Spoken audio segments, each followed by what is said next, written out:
this week we're going to be talking about the fractured village. And I heard Dr. Lisle, I heard you talk about the fractured village a long time ago. And the question was, where does stress come from?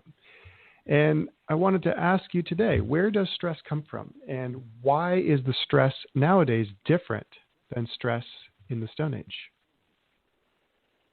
Well, let's talk about this.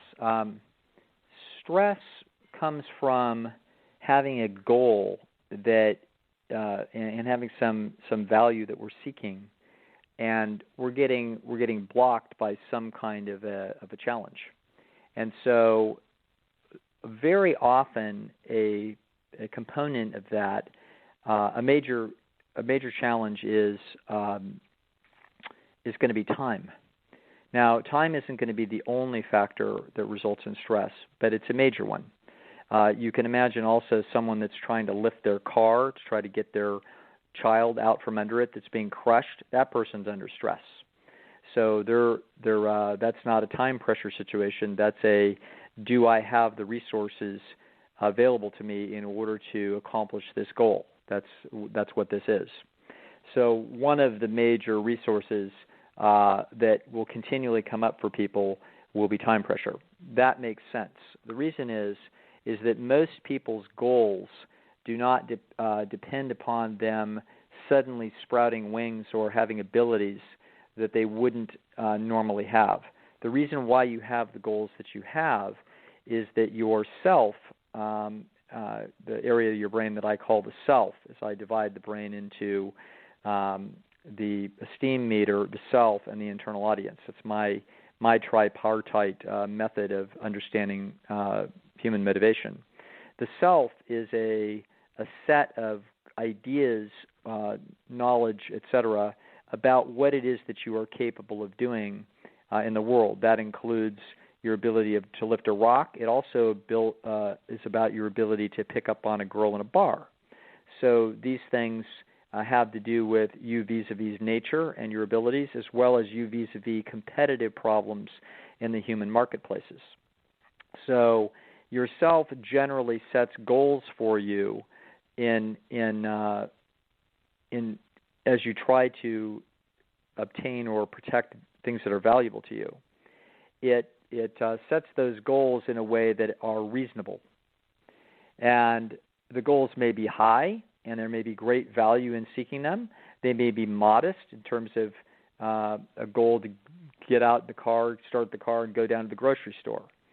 So you could say, well, where would stress be in going out to the car and going down to the grocery store? The answer would be, and get back in 11 minutes before the big game starts. Now we put it under time pressure.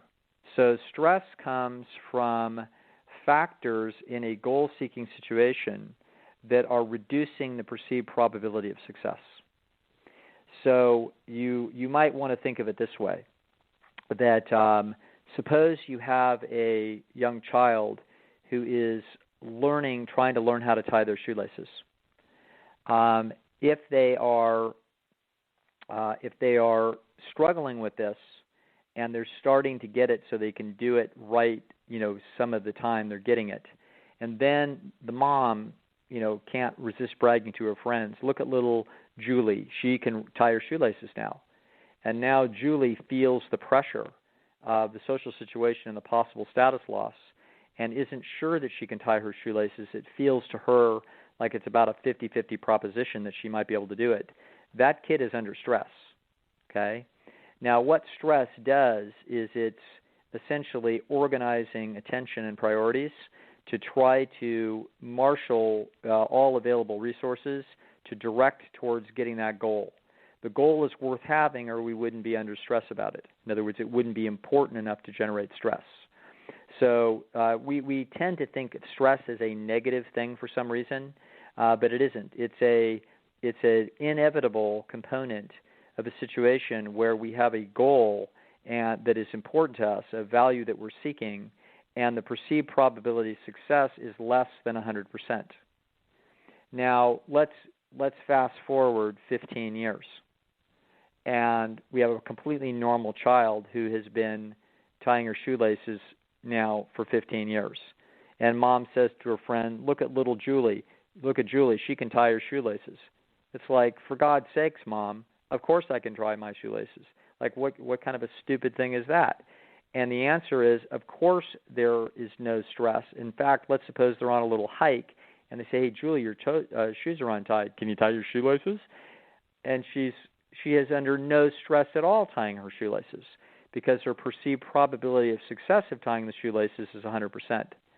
Now, let's go to a basketball player in a big game, and his shoe comes off or his shoelaces are untied, and he's in the middle of a play, and then the play stops, and then they're moving forward again, and everybody's running down the court, and now he is under stress to tie his shoelaces under a specified narrow time window. So now we have stress in the system. So stress is a psychophysiological event. It involves both mental and physical components that are essentially directing attention and energy towards a goal to increase the statistical likelihood of success in pursuit of that goal. So if you look at the different flavors of human feeling around these issues, you're going to find that if there's an important goal and the person, it appears that the person that the odds of that goal are slipping away, or factors are conspiring to make it less likely that they're going to achieve or keep that value, then what you're going to experience is anxiety. So anxiety, you want to think of this on a continuum. So this is the continuum that I want people to sort of have in their mind to understand this. On the far left of the continuum is going to be, just think of it as a line segment. So on the far left of the line is going to be what we're going to call depression. So we're going to be depressed when the perceived probability of success of us gaining or defending an important value appears to be very low. So that's when the nervous system is signaling depression, and it's basically giving up on expending energy in pursuit of this goal. That's when you realize your girlfriend's dumped you and she's not coming back. Okay? That's depression. Your perceived probability of success that she's ever coming back is close to zero or very low.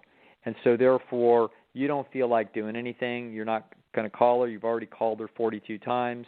You already showed up at her work. You already did all these other things that you did to try to get the relationship. And finally, the door is so clearly shut that it's not going to open. Okay? That's depression. We're going to move up the scale from very low perceived probability of success to low perceived probability of success. So let's just put some numbers on this. 3% chance of success, we're depressed. 18% chance of success, we're anxious. We're under high anxiety here, depending the degree and acuity of the depression or anxiety or stress or ultimately excitement is going to be dependent upon the survival and reproductive value of the goal that we're talking about. So essentially, how it is that we're feeling is going to be a relationship between two factors. It's essentially a two-factor equation. The first factor is our perceived probability of success, which is essentially we have a word for that called confidence. Okay, Albert Bandura, for students of psychology, calls this perceived self-efficacy, and he jumped up and down in his career and swore at anybody that said, "Hey, it's not confidence. Don't take my words and call them confidence, because it's not the same thing." Well, it isn't exactly the same thing, but it is. They are intimately related. The perceived probability of success is the deep mental algorithm that churns the probabilities, and confidence is the result of those computations. So they are different manifestations of precisely the same thing, which is why people would get sloppy and use those interchangeably, and much to Bandura's frustration. So it is your perceived probability of success which is felt as confidence. Okay? That is one factor. The other factor is what is the degree of the survival and reproductive value that is on the table? Okay? Is it a little hand in a blackjack table in some casino that's $5? Okay? If that's what it is, then we're not going to expect that the stress, excitement, or depression level is going to be very significant. Okay? Now you might say, well, it depends on whose $5 it is, because if I work in rural Mexico and I earn $1 an hour as a carpenter, then $5 is a very big deal. So I don't want to act like $5 is nothing. Depends on who you are in the world. But the point is that if it represents a very small perturbation in your survival or reproductive assets, then we would expect that the amount of excitement or depression or anxiety or stress associated with the outcome is going to be very low. If the value is very high, it looks like the love of your life. It's the biggest business deal you ever saw. It's whether or not you get the big grade that's going to give you a big score that's going to get you into Harvard Law School. Okay? If it's going to be something that has major impact on your survival and reproductive process, then that factor is enough that even if your perceived probability of success is very high, like 90%, you could still be quite anxious. Okay? Because essentially what we see is that there's a lot to lose potentially. So you can have, so these feelings, we use words to describe what are not in fact discrete processes. It is a continuum of a process that goes from depression, and then we go up the scale of perceived probability of success, we go to anxiety, then we go up the next notch as to what we call stress. So stress is kind of where we're in what I'm going to call 50-50 land. Like if you really push hard and you marshal all of your resources, your odds of success are pretty decent, and it's a big deal whether or not you put out that energy. If you put out that energy, we might be able to get ourselves up to 65% chance of success. If we don't put out the energy, it's going to be down to 35. Now the question is, what's on the line? If it's $5, you know what? I just soon flirt with the girl next to me at the blackjack table and not even think too hard about it, because there aren't a lot of consequences, so I'm not under much stress, and it's not even marshaling all my resources. There's something else that's marshaling my resources. I'm more stressed about that than I am about the blackjack hand. Okay? But if it is a very big deal, if a lot of chips are on the line, so to speak, then what's going to happen is the stress response is a psychophysical process that orients your energy and your attention to trying to statistically increase your likelihood of success. That's what stress is. Okay? Now, we're going to see that as you move from 50-50 and we move it up to 80 or 90, we're going to have a different word for that. And that word is excitement.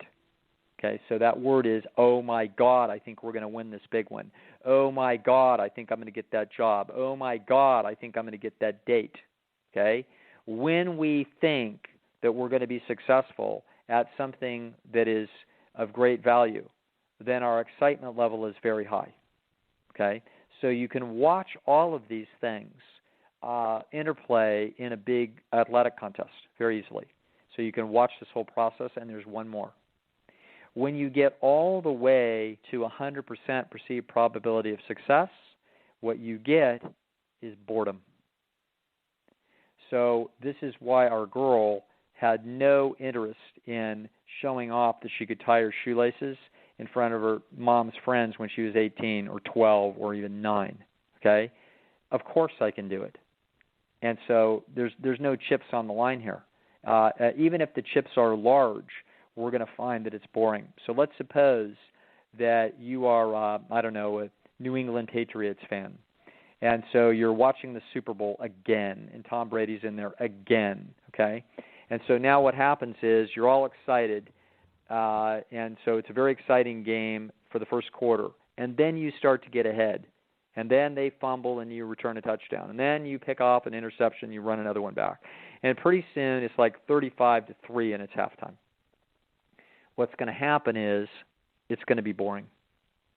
Now, are you going to still feel some excitement? Yes, because we're going through a process where we, quote, gained in terms of survival and reproductive value. If you're a fan, in theory, you just statistically increase your likelihood of getting laid if you're a guy. That's why your testosterone is twice as high as it was in the beginning of the game.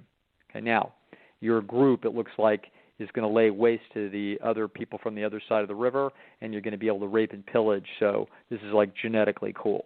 Now, the thing is that we're going to find that your excitement is going to wane. And pretty soon we're going to be looking at those Super Bowl ads and talking to our buddies about which is a good ad and what isn't a good ad, and whether or not Cheetos is the funniest one or the one about Ford, okay? In other words, it's not very important. It's not very interesting. The whole thing isn't very exciting because it's already basically done. That's boredom. And so people will find this in their careers. They'll find it in their relationships. They'll find it in a card game. They'll find it anywhere. That boredom is the signal that we no longer have a lot of chips on the line, that there's not a lot to be gained or lost in this process, because our perceived probability of success of managing whatever the variance is on wins or losses, it makes it effectively immaterial. So now we circle our way back to stress and people in the modern environment, and whether the modern environments are stressful and whether they're stressful in a different way than it was in the Stone Age, etc. The answer is yes. The stresses are different than they were in the Stone Age. And the stressors are much more benign in terms of what was at stake. They're kind of like, it's the difference between living in a land where you have to cross rivers and there's a bunch of these nasty leeches that get on you and suck your blood and it's dangerous, versus having a nice, an Airstream trailer in a national park and then going out and complaining about the mosquitoes. Very different level of stress. So in the Stone Age, the stresses are pretty damn serious, and the problems between people in terms of when they can feel violent are very scary and disturbing. A lot of men killed each other in the Stone Age and do kill each other in Stone Age villages today over territorial disputes, particularly involving females, etc. This is it was high stakes, dangerous, absolutely stressful. You also had real life stresses of real life hunger. So in other words, there was a lot of stress in the Stone Age. Today, the stressors are different. Mostly they're about time pressure. So it's going to be that pretty much everything that everybody wants to do that is on their goal sheet to get done is pretty well very doable. The only question is, can I fit it all in? Okay, that really becomes the issue. And so probably the biggest problem that we find when people are, quote, stressed out is that they are actually time pressured, and their nervous systems are actually burdened with this process. So that is why this is most likely going to be the case when we're dealing with people that are actually very agreeable. So these people are much more likely to wind up getting pressured in relationships where they're going to get overburdened as people are going to continue to try to take their time from them, and these people are going to have a very difficult time saying no. Okay? So this is why on my website I have a lecture called Success Forces, and it's all about trying to figure out how to protect your time from the fact that if you're an agreeable type of person, particularly with high conscientiousness, it's very likely that you're going to be in a situation where your life is going to be overburdened and you're going to be put in time pressure. The reason why this is going to be more likely to be the case than it would have been in the Stone Age environment is this nice, conscientious people in the Stone Age environment, when their schedules were full, everybody could see it. And when people would push and pull on their behavior to try to get more out of them, it was obvious that they couldn't do so and that they were actually already fully scheduled and there isn't anything more that they could do because Big Pete had them, gutting catfish, and they can't gut any more catfish and they can't do any more for you right now because their hands are literally full. In the modern environment, you can't see Big Pete, okay? and you can't see that the boss is actually pressuring the person to stay late, that the pastor wants them to volunteer again for the bazaar and they need a bunch of work out of them. In other words, the village is fractured. And because the village is fractured, every little potentate in that person's life can be pushing them, and they are targets because of their agreeable and conscientiousness. They are targets to try to suck a little bit more energy out of them. They become actually very good targets for the energy expenditure of pushy people to try to out-negotiate them and intimidate and pressure them into giving up some of their time. Okay? So this becomes the great stress of the modern environment. So if people will sit back and look at why they feel overburdened and stressed today, they're not being chased by gorillas. They are not facing life and death type of circumstances at all. They aren't facing the most that they're going to face is a snarling legal battle or a ticket from a cop. They're not actually facing, in this magnificent country, they're not facing the kinds of problems that even remotely resemble problems that we would have been common in 1900, much less 10,000 years ago. But what we do have is time pressure. And the time pressure is essentially takes things that we're very capable of doing and it moves them down the scale, down into that stress level where I'm not sure I can get it all done. Okay? And then people will feel anxious when there are significant losses that are taking place because they can't get it all done. Then they feel anxiety, and then when they're completely overwhelmed, they feel depressed. This is what we call, quote, a nervous breakdown. That it's just kind of, I don't even know why people call it that, but it's basically like, I'm done. I can't even do it. And I'm wiped out. I've been smoking a million cigarettes. I tried to get it all together, and I'm just exhausted, and I don't feel like doing anything, and I'm just depressed as hell. Okay? Maybe even feel suicidal.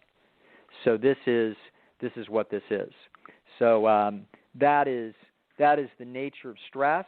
So people can take a tip from this and realize that the solution to a life that has got a lot of stress in it and therefore less excitement, not much boredom, and somewhere in the sweet spot between excitement and boredom is going to be a nice spot that we could call happiness. It's a mood of happiness. Certainly excitement is a mood of happiness. But there's a place where we can see that our team has won and that our perceived probability that the team is going to win is so high that it's really not boring quite. It's pleasant and joyful, and it's working, and we're happy. Okay? That's a nice spot. What we want to do is we kind of want to live our lives pushing away from boredom. Incidentally, the whole purpose of having boredom as a specific emotional event is to tell the organism that the goals now are too low, okay?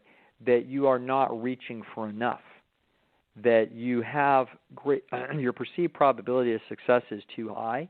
It's effectively 100%, and that means it's quite likely that you are wasting some of your potential, and you could be more successful, or you could be more successful in terms of achieving survival and reproductive values by lowering your odds of success, but raising the bar in terms of the difficulty and the value that you're seeking. So that's how that's going to work. So boredom is a signal to tell you, the guy's not cute enough, you're not making enough money, the school that you're in isn't challenging enough.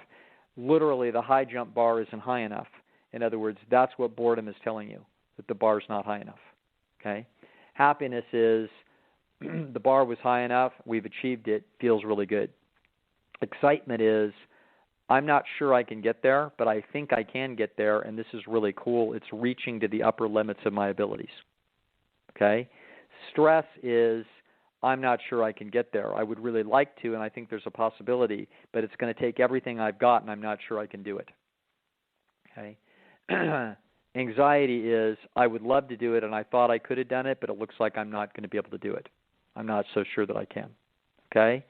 And depression is, I would have loved to do it. I thought I could do it. I put a lot of energy out, and it looks like I can't do it. Okay? None of these things is a tragedy. So we tend to look at something like stress and say, ooh, that's a bad thing, it kills people, which it doesn't. Okay? We look at depression and say, ooh, what a bad thing, we have to chemically medicate your brain because, that's a disease. No, it's not. Okay? Ooh, you've got anxiety, that's a bad thing, we've got to chemically medicate that and get rid of it. No, it's not. All of these things are evolutionary engineered signals to try to orient the organism in a way that is optimal for gene survival. That's what they are. Okay? We need to interpret them and understand them, and then when we have a lot of things sort of the left of the middle, if we're experiencing a lot of depression and anxiety and a lot of stress and not much excitement and not much happiness and not much boredom, then it means that we are overburdened for some reason. So the notion is that we want to live our lives ideally somewhere between the high end of anxiety, in other words, a lowish anxiety, what you call stress, all the way up through excitement and happiness, and then occasionally boredom. That's what we would like. You cannot get to excitement without getting to stress.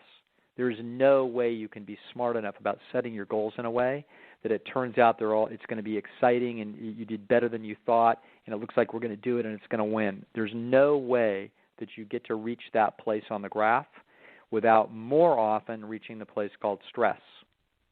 Okay? So stress is an inevitable byproduct of the goal mechanisms that humans have, and there's nothing inherently wrong with it.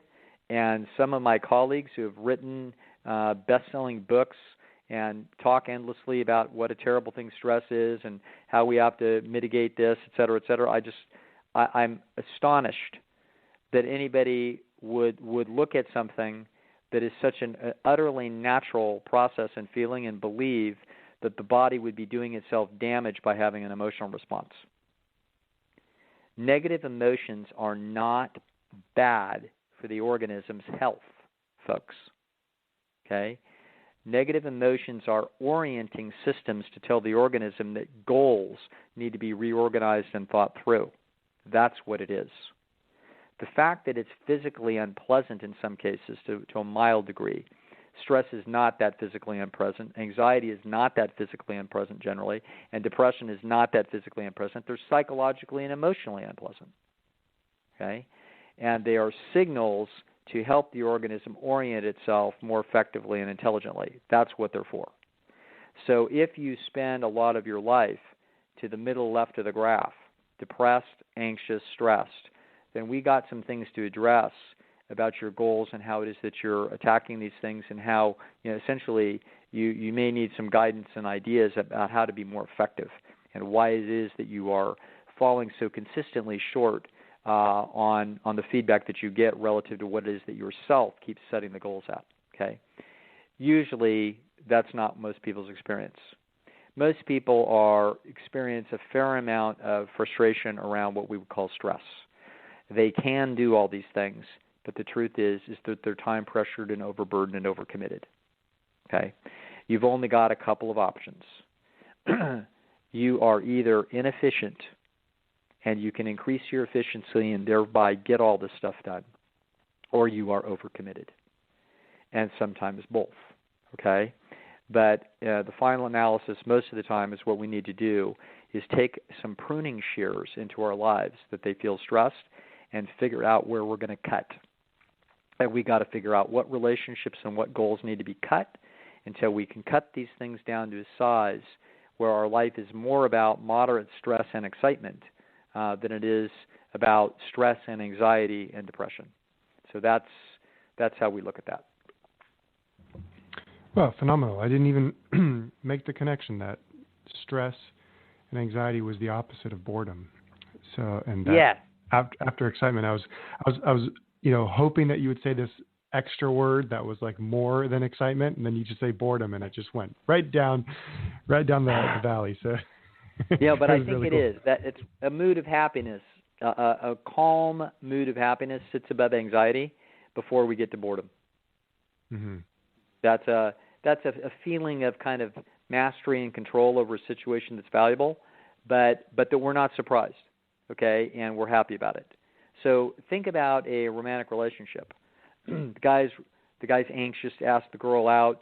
He's gotten a couple of positive signals, but he it's too good to be true. But his buddy pushes him in the back, and he anxiously goes up there and blurts out, asking her out for a soda. Okay, and she says yes. Now, how does he feel? He's excited as hell, is what he is, because now we've leapt from 18% chance of success up to 80.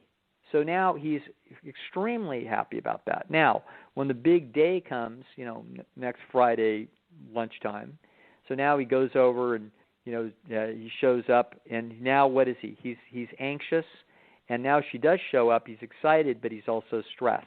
Why?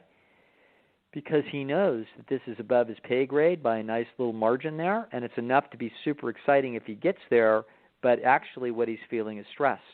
He's feeling like, oh my gosh, I've got to be on my A game. I better be paying attention to everything. Do you think he combed his hair carefully? Do you think that he was careful about not eating crap so he didn't have zits break out? Did we find that he, polished up his Dodge Dart? Like, what all are the things that he did? He focused and put an awful lot of energy into this moment is what he did. That's what stress will do. Is he stressed? You better believe it. He's got adrenaline coursing through his veins as if he's in a big battle. He's sweating under his armpits, and he's trying to keep his wits about him. That's what's happening. There's reasons why I would know all these things. Okay. Now, so now they're having a conversation, and he's saying some things, and it turns out, he collects coins, and it turns out she collects coins. And it turns out she's really excited about it, he's really excited about it. And so now how is he feeling? He's really excited because his perceived probability of success, i.e. date 2 and then beyond, it looks really good. And she's smiling and laughing and drinking her, her cherry Coke. And this is all great. Okay, now let's fast forward a year. And they've been boyfriend and girlfriend. And but now it's not boring. He still feels, he's got this nice feeling of over-reward, and it's cozy, and there's a lot of happiness. But it's not the same level of excitement as it was in the first couple of weeks, because the perceived probability of success went from 80% when she said, gee, I'd sure like to see you again. Whoa, that was really exciting. And now we're up to basically essentially 100%. So it's still valuable, but his perceived probability of success the next weekend, that they're going to go into, is very, very high. So it's still valuable. It's not 100%. He knows in principle that she's fancy and that he's got competitors and that she could defect on him. So it's always nice to get good feedback from her and reassurance. But he is not desperate and excited to get feedback from her. He's happy to get the feedback from her. So that's how that works. Does that make sense? Oh yeah, that makes perfect sense. Yeah. That's yeah. And so, whereas if he were a little under-rewarded, he would reach that stage of boredom much quicker than okay. That is exactly Fantastic. What would take place. That's precisely. So as a psychologist, when I have people come in, this is what I call the general mood model. Okay, I just made that up. I made it up 20 years ago, but this is what I call it. So a general mood model is that the general mood that you have goes from depression all the way to boredom on the high side. And the variables are how valuable is it, which is going to tell us about the intensity of the feeling, and then the nature of the feeling, whether it's depression, anxiety, stress, excitement, happiness, or boredom. That has to do with the perceived probability of success. That is the variable that is driving the changes of those feelings. Now, the specific mood model is going to depend upon which neural circuits of the brain are being activated, depending upon the life domain that's involved. So the excitement that you have about getting a promotion is different than the excitement that when the girl says, yes, she'd like to go out with you again. They are two different areas of the brain contemplating different life goals. And so the feelings are different, okay? The feelings of watching your team win are different than the feelings of the girl winking at you and smiling. They are both very positive feelings, but they are actually hitting different circuits and they're having different circumstances. The same thing is true with sensations. So someone rubs your feet and it feels really good. You pick up a spoon and have yourself a, I don't know, creme brulee. I'm not even supposed to know what that is, but some fancy thing in a restaurant that somebody had me try once and I hated it. What's that? So I think you pronounced it wrong anyway, so that proves you don't know what it is. So. Of course, that's I know beautiful. how to pronounce it. Okay. You got it. So the point is those are both pleasant sensations, but they are different neural circuits. And so now hopefully people can see that we have a model of the mind and feeling that use two different sets of logic. One of them is the perceived probability of success and the values involved, the magnitude of the value or the intensity of the survival reproductive value, i.e. how many chips are on the line. That determines where we are from the range of depression up to excitement and happiness and boredom. The specific mood model is the specific neural circuits and their particularized feelings that are now speaking to us about what experience the person is having. So when a person comes to me, what I ask the questions to find out what are they feeling, and then I want to know what domain is causing the feeling. And so in this way, we triangulate very quickly on whatever it is that is driving them to either feel stressed or anxious or depressed. They're feeling one of those three things, essentially, and they're feeling it in some specific domain as the driver. And so that helps the diagnostic problem of how it is that we're going to help somebody. It helps us move it along very quickly. Fantastic. Well, it brings us to one of our questions from a listener, which is that aside from agreeable people getting pushed around from several different directions, are there any other disadvantages to our communities getting so large and so fractured? And what brings about the structural changes in society, like going from hereditary absolute rulers rather than elected politicians and vice versa? Those are big, sweeping, different questions. Okay, so the first question had to do with other problems of the village being fractured. Yeah, there are problems. One of the problems is that people, the fractured village, i.e. that's what I call the way we live today. So we all live in our own little houses and apartments and condos, and we are not wrapped around a campfire at night talking about the day's events that we were all pitching in, trying to do the best we could for everybody's benefit, including our own. So we don't have a sense of shared fate the way we did in the Stone Age.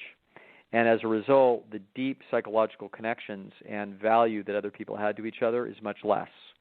Now, people will feel this in certain teams, like a startup group in Silicon Valley that's working day and night together and knows each other's sweat because they're all trying to get rich, okay?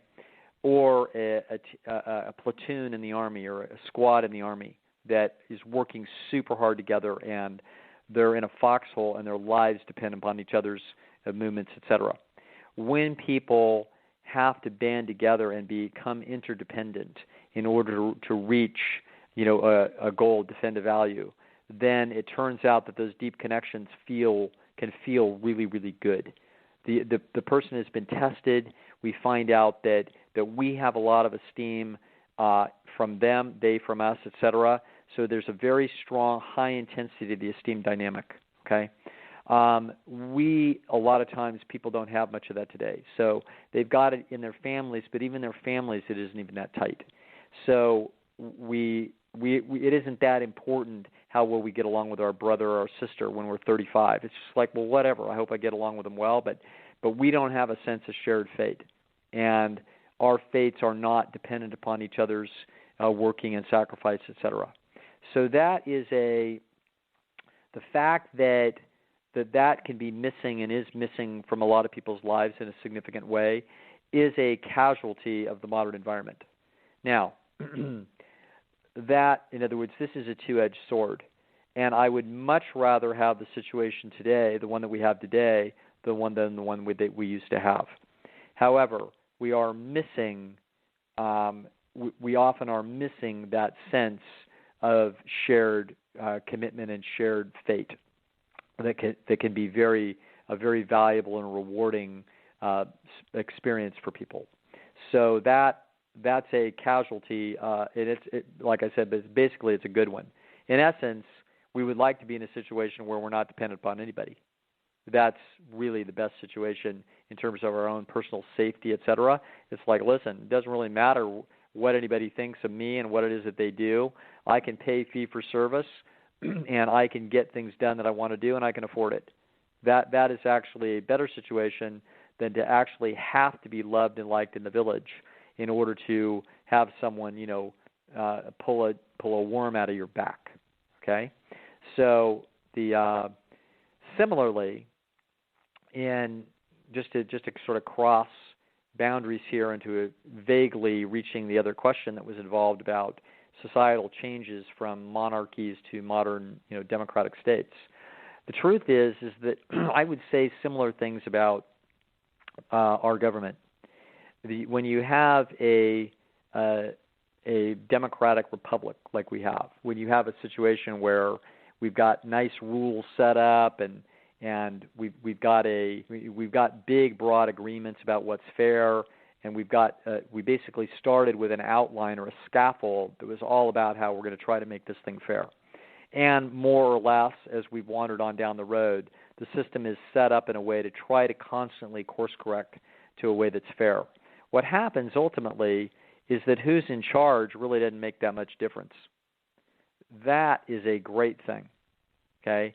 The fact that it doesn't really matter much at all for your life, who the heck is your president or who is your senator or congressman or anything else, that is a good thing, okay?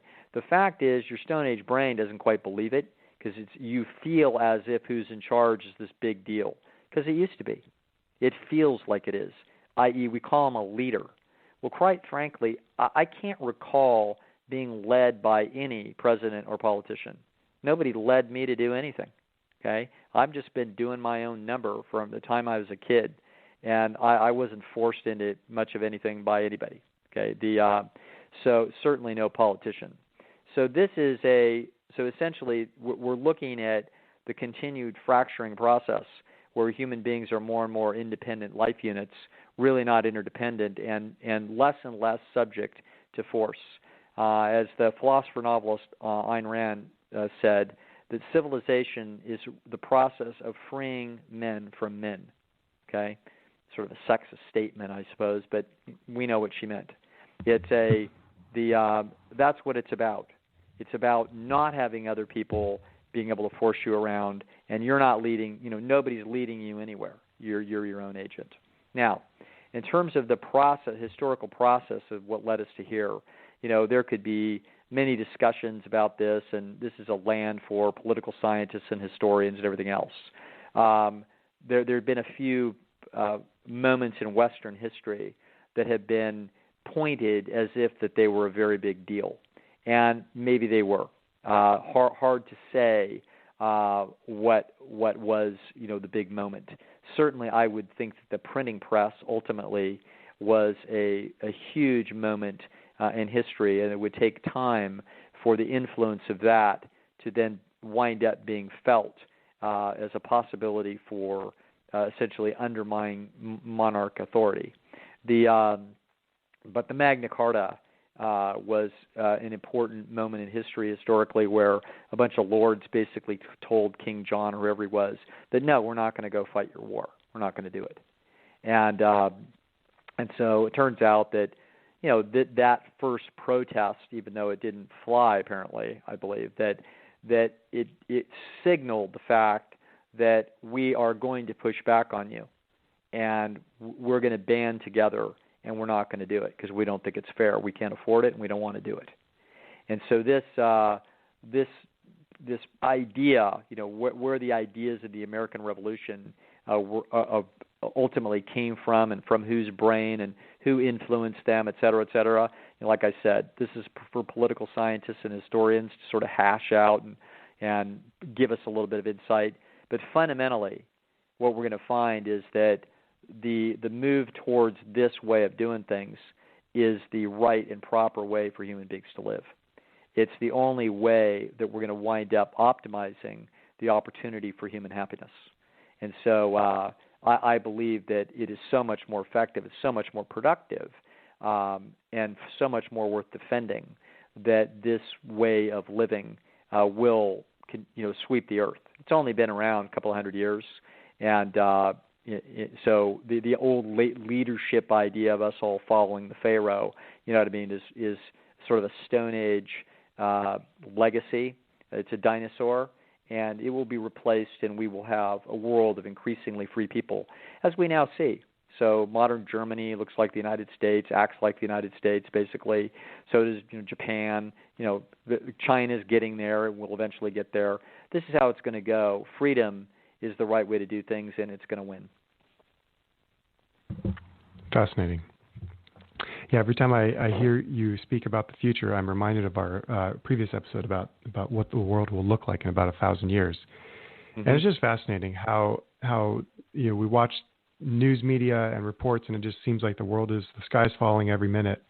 But it turns out that through the logic that we hear, it's actually not falling, and everything's getting better and better. So, all right, final question. Yes. And, I think we can wrap up. Okay, so dear Dr. Lisle, can you elaborate on the neuroticism and emotional stability trait of the Big Five? If I understood you correctly, you said that stress can be attributed to conscientiousness. Are stress and anxiety different, and how do they relate to neuroticism and conscientiousness? Okay, let me try to answer this. These things can start looking pretty similar, even though statistically, when you try to look at them, they break out as largely independent. These are the two issues of conscientiousness and emotional stability, also labeled neuroticism. So let's look at this.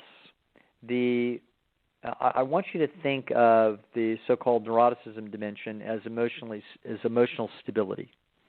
So think about a continuum. So you have a bell curve where on the left side of the bell curve, the person is very unstable, and on the right side of the bell curve, they are very stable. So I want you to think about that dimension as a dimension of essentially the intensity of the feeling. So not the character of the feeling, but the intensity of it. And essentially how much energy will be brought to bear on this task as a result of a given value proposition that the organism is being confronted with. So think about an average guy with the average threat to his averagely decent, worthwhile relationship. So there he sits at the 50th percentile, and we're going to so there he is. Now if he starts to get a higher threat, the average guy is going to feel more emotionally threatened. We could change this and say the average guy with the average business proposition, what does he feel? He feels average about the excitement of this business proposition. If it turns out that the value proposition is considerably fancy in terms of rate of return to capital, we would expect the average guy to get a lot more excited. Okay? So the average guy, and that excitement, incidentally, will drive him to take actions in order to seize that value. In the same way, the average guy getting the average cues that he's got a high chance of losing his mate should be quite anxious and energized to do something about it. So now what we're going to do is we're going to move along that curve. So we're going to move over to the right to a very stable individual. So that very stable individual, given an average threat, doesn't move a muscle. It's like, you know what? Vaguely recognizes that he may be in some hot water with respect to his mate, but he just can't get all that upset about it because he's just not going to generate that much energy behind it. Okay? Now we're going to move it to the other side of the equation where now he is very unstable. So this guy has far greater feelings far greater amplitude in terms of his emotional reactivity. So now he feels the threat, and he feels an average threat, and he's upset. And he wants to talk about it, he wants to have a big deal about it, etc. So we can see why we would call that, quote, neuroticism. Because they're actually generating much greater intensity of emotion, and it could be anger, okay? So it'd be that this is different from how disagreeable somebody is. So a person who is average in agreeable, disagreeable, but they are very unstable, will take a situation of average irritation and feel much greater irritation than et cetera. So that looks like they're disagreeable, but they're more disagreeable, but they're not, because they're also more excitable on the high side. So what you're looking at is the degree of intensity of response, and essentially how much energy, emotional energy, and actually physical energy are going to be behind any event. Okay, so that doesn't mean that unstable people are unstable every minute of the time, but when they're running into average vicissitudes of life in a given day, they're just hell of more reactive than somebody else, than the average person. So that's what that looks like. Conscientiousness can share some superficial characteristics with that, but it's not the same thing. So conscientiousness has to do specifically with anxiety. It doesn't have to do with anger. It doesn't have to do with excitement and happiness about something. It has to do with one specific thing, which is what's the worst case scenario and how much mitigating action should I be directing towards fixing it. So now if we put these two things together, a highly conscientious person that is also unstable, whoa, we've got somebody that, quote, melts down, when they start to get criticized, or et cetera. When they think they might be doing something wrong, they flip. And they're all upset and they're crying, et cetera, and get out the Xanax. I mean, that's what you're looking at. On the other hand, we could have a highly conscientious person that is very stable. And so they stay up to make sure that all the emails are answered and all the I's are dotted and T's are crossed, but they're not particularly emotional in any way that you can see. And they're not pushing that emotionality on anybody else that is disturbing for anybody. So this is where these things look different. And you can see that they could start to get confusing trying to parse these out, because someone who is highly conscientious under a intermediate level threat can be feeling quite anxious about it. And in fact, you might say, well, that looks neurotic as hell, okay? But it's really not neurotic as hell. It's what you're seeing is just their anxiety being driven by the high conscientiousness, but the magnitude of the feeling is not anywhere where it looks real wacky. What looks a little wacky is their perceived probability of the threat. That's where it looks wacky, okay? If they were right about the threat, the degree of anxiety that they're experiencing is totally reasonable, all right? So this is sort of how we put these two things together and try to parse them out and understand how combinations and individually they act when we're observing humans and their personalities.